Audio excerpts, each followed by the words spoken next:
اگر وراثت کو صحیح معنوں میں شریعت کے اصولوں کے مطابق تقسیم نہ کیا جائے تو اس کے نقصانات بھی بہت ہیں۔ پہلا نقصان یہ ہے کہ اللہ ناراض ہوتے ہیں، کہ اللہ نے کہا فریضۃ من اللہ، جس طرح نماز فرض ہے، جس طرح روزہ فرض ہے، اسی طرح جائیداد کو تقسیم کرنا بھی فرض ہے۔ جس اللہ نے نماز کو فرض قرار دیا، روزہ حج زکوٰۃ کو فرض قرار دیا، اسی نے وراثت کو تقسیم کرنا بھی فرض قرار دیا۔ تو جو وراثت کو صحیح معنوں میں تقسیم نہیں کرتا، گویا وہ فریضہ خداوندی کا چھوڑنے والا بنتا ہے۔ اور پھر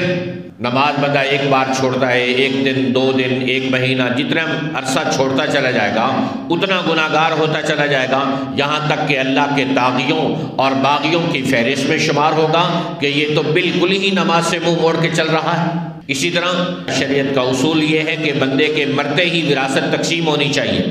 لیکن اگر ایک آدمی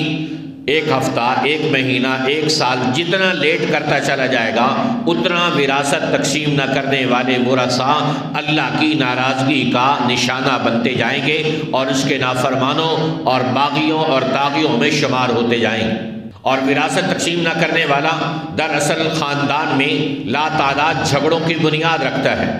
ساری زندگی لوگ تھانوں اور کچہریوں کی نظر ہو جاتے ہیں۔ وراثت شریعت کے اصولوں کے مطابق تقسیم نہ کرنے والا اپنے ورثاء اور قریبی رشتہ داروں کی بد دعائیں حاصل کرنے والا بنتا ہے،